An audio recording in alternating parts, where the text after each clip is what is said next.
Iya. Nah, ini proses perubahan CBU ke Vario 125 ya, ECU-nya. Nah, di sebagian ini bisa dikatakan jalurnya itu pinnya sudah pasti berbeda. Terus di indikator ininya pun udah pasti berbeda di jalurnya, tapi nggak jauh beda sih kalau emang warnanya aja yang diperbedain. Kalau emang diganti ECU ini nggak bisa pakai throttle body yang pecek ya, otomatis ini kita ganti pakai yang Vario 125 ini. Oke, terus kabelnya sedikit agak tegang, kita robah. Dia kalau bawaannya itu posisinya kemari, tapi berhubung ini kabelnya yang kabel full pump atau selang full pumpnya itu terlalu mepet, jadi kita robah di kemarin ya biar pas, nggak sedikit di sini kita coak sedikit ya, tapi kita perhalus lagi biar dia nggak sobek atau nanti untuk kedepannya bisa bocor. Nah, sekaligus juga banyak bagian kabel ini ada yang sebagian yang udah diisolasi. Bagian ini kita robah bagian TPS dan cuknya, kita robah juga kabelnya ya. Nah, mau informasi juga di sini, ini kan ada solenoid. Solenoid ini kita nggak pakai ya, soalnya sistem ECU-nya itu berbeda. Dan ada kemungkinan juga kalau kita ganti ECU pakai Vario 125 itu ada kemungkinan di kode mil itu selalu nyala ya. Itu minusnya sih, kode mil selalu nyala.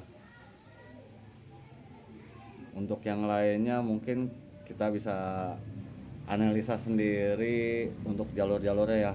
Kalau untuk dijelasin satu persatunya ada kemungkinan ya lumayan ribet. Ada sebagian yang, terus juga ini kalau yang asli CBU itu relaynya kan ada dua.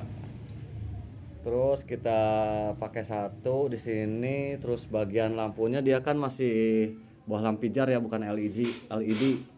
Nah, di sini kita jalur lampu biru strip merah dan juga hitamnya, masanya ini putih strip hitamnya kita nggak pakai. Takut kenapa kita nggak pakai, jadi si lampunya sistem pijar kita langsung ke aki ngambilnya. Oke, nah di samping itu karena kita nggak masukin ke bagian ECU bagian lampunya, karena lampunya bukan LED, jadi biar jaga aman.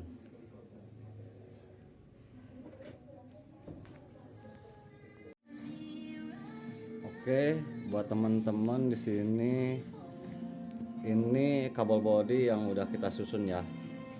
Udah susun, tinggal isolasi aja. Ini masih acak-acakan, belum kita isolasi, belum dirapihin karena kemarin udah kita hidupin.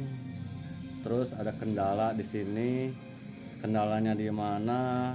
Terus kode milnya pun nyala.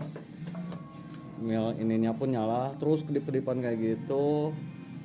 Nah, setelah itu kita cek, nggak taunya di bagian ini CKP-nya ini kita nggak ganti, soalnya kemarin pakai CBU kita coba dulu, ternyata di RP di idle atau langsamnya itu nggak stabil ya, agak ke si bahan bakarnya terlalu boros.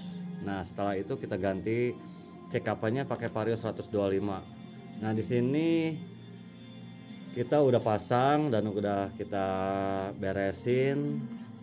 Sekarang udah hidup, udah normal, tinggal ngerapin aja. Terus ada sebagian juga yang perlu diketahui buat teman-teman. Kalau misalkan nggak ada yang nggak pas di bagian, udah semuanya udah kita cek. Perlu diketahui juga TPS-nya kita geser sedikit ke atas ya, ke atas biar kita cari dapat idle-nya kayak gimana. Soalnya setiap karena ini rubahan pasti ada yang kurang pas dalam segi ketepatan api atau kayak gimana gitu. Oke, di sini kita perlu tes di sini, terus udah itu pun ada minus di bagian sebagian. Bentar ya, kita hidupin dulu karena saya pakai tangan satu. Nah ini kita tes, kita hidupin ya. Nah, nah ini kan nyala terus atau nanti berkedip, tapi pada saat hidupin dia hilang. Oke. Nah karena dia tadinya bekas idling stop. Nah ini yang udah hidup. Oke.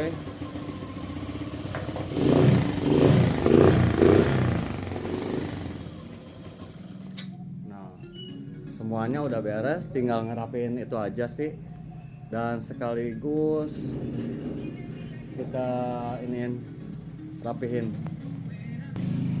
Di setiap perubahan ECU kita pakai bentuk ECU apapun, paling dasar yang perlu diketahui utamanya adalah mengetahui warna kabel plus dan fungsi kabel ini tersendiri ya. Itu aja sih. Mudah-mudahan ini bisa bermanfaat. Cukup sekian, terima kasih, semoga bermanfaat.